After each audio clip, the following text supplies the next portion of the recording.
We got new demons today. We got new demons. Hooray. Yay. Hey, everybody. Today is an exciting day because today is the day that all of the demon rules became available online.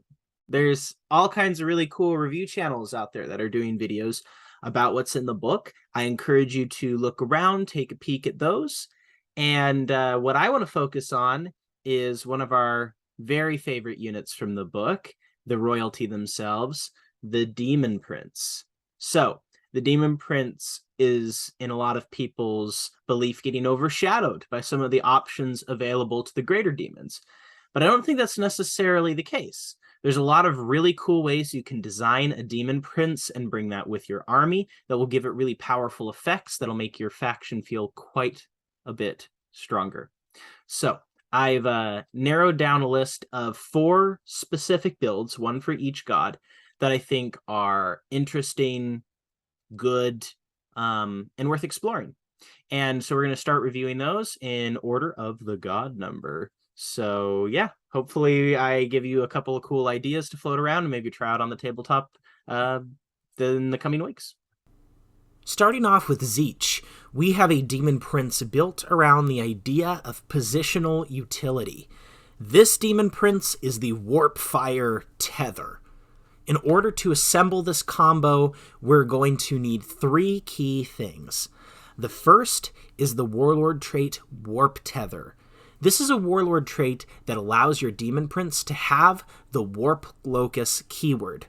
This will let you bring in models within 6 of your Demon Prince after the movement phase without having to worry about the usual 9-inch deep strike restriction.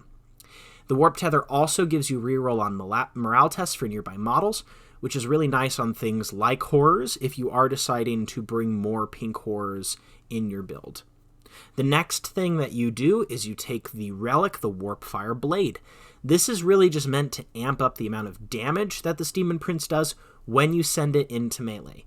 And normally, Zeech doesn't really like to get into melee, which makes the value of the Demon Prince having a pretty strong profile in combat pretty nice, because it gives you another tool in your toolbox. With the Warpfire Blade, you increase the damage of your Hellforged Sword to damage 4, which makes it very threatening into light and medium armor, and it just gives you a very nice countercharge threat into a lot of different targets. On top of giving you a bonus damage, it also makes it so wound roll of 6s do an extra mortal wound. We like pairing this with our Warp Tether because a lot of times what we'll do is we'll move the Demon Prince forward, drop in some Exalted Flamers or Horrors, and then be able to use the positional advantage we get off of that to set up a very nice countercharge or charge with our Demon Prince the following turn. Finally, we have the Warp Portal. It's a 1 CP stratagem that is very effective on this particular build. What it allows you to do is it allows your Demon Prince to teleport anywhere on the board outside of 9 inches of your opponent, and when you do this teleport, keep in mind, you still have that Warp Locus active. So you're able to get into really unique positions, find really nice angles, and bring your friends along with you, which is a fantastic combo.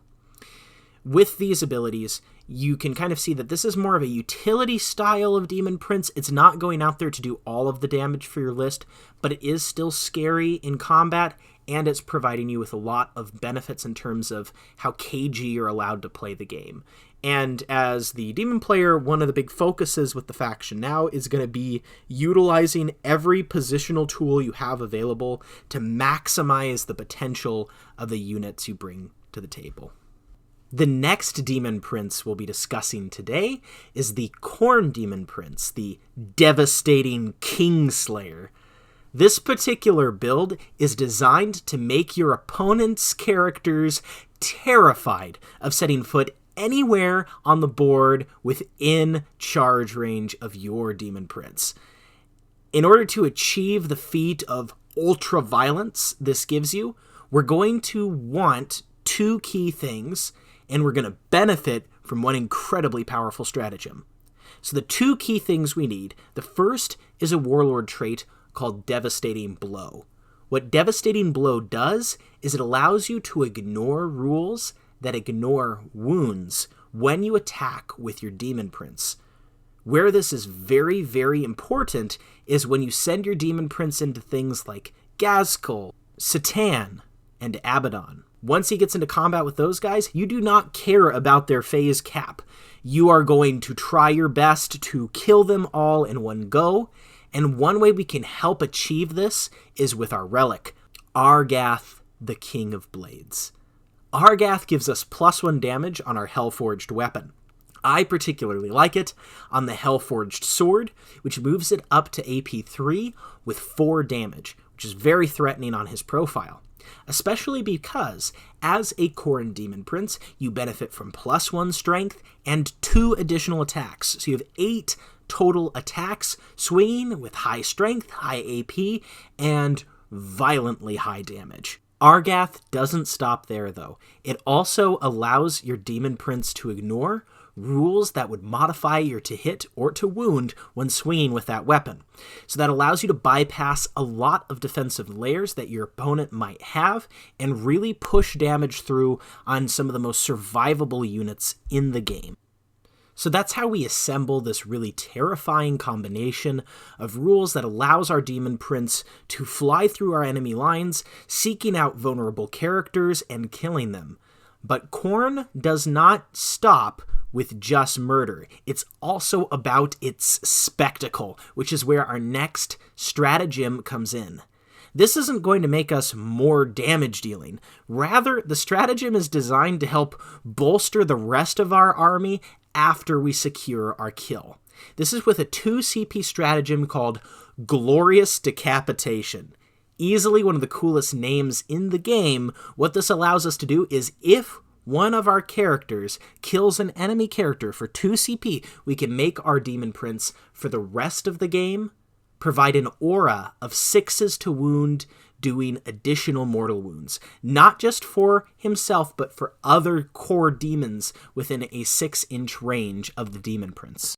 And if you think Khorne is the most terrifying melee Demon Prince, well, Nergal would like to have a few words with you. That's because Nergal has a very similar suite of abilities that allow you to assemble an equally terrifying monstrosity to send at your opponent. This is the Virulent Corruption build. This starts with Virulent Touch, a warlord trait that turns all of the hits from your Demon Prince automatically into wounds. This means you'll be converting 5 wounds directly into most targets. Statistically, against most different kinds of targets, this warlord trait will net you 2 more successful wounds with your Demon Prince, which is pretty fantastic, especially since we have a weapon, a relic weapon, called Corruption, which will increase the damage of our Hellforged sword to damage 4. This also provides us with the same ability as the Khorne Demon Prince to ignore the wound phase cap that certain models apply. The nice thing about this is it means that we can take down, again, some of those centerpiece models that our opponent might be bringing to the table. And unlike our Khorne Demon Prince, we're still able to cast psychic abilities. This is huge, as Nergal has some of the most powerful abilities available to them on their Warp Rot discipline. Some of these abilities provide unique buffs or debuffs onto you or your opponent's models. However, one of the great things about Nergal is access to the strat, Pestilent Inspiration. It's a 1 CP strat that allows you to, for 1 turn, have a Nergal model of your choice gain access to the full Warp Rot discipline as it has become inspired by Nergal's fecundity.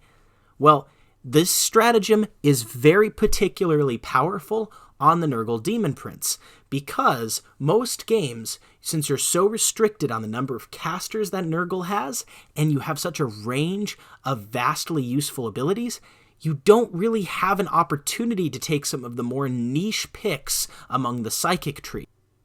So while I might start my Demon Prince on the table with one of the more generally useful psychic abilities, When it comes for the time to swap powers over into a niche ability, I have access to it. And one specific ability I have in mind is the psychic power Nergal's Rot. It's a witch fire with a warp charge value of 7. But if you manifest it, you roll 2d6, and you roll that for each enemy unit that's within 6 of the psyker who casts it. So it's very short range. However, what it does is you roll 2 dice against all units within 6 inches, and for each roll that you make above a target's toughness, that target suffers d3 mortal wounds.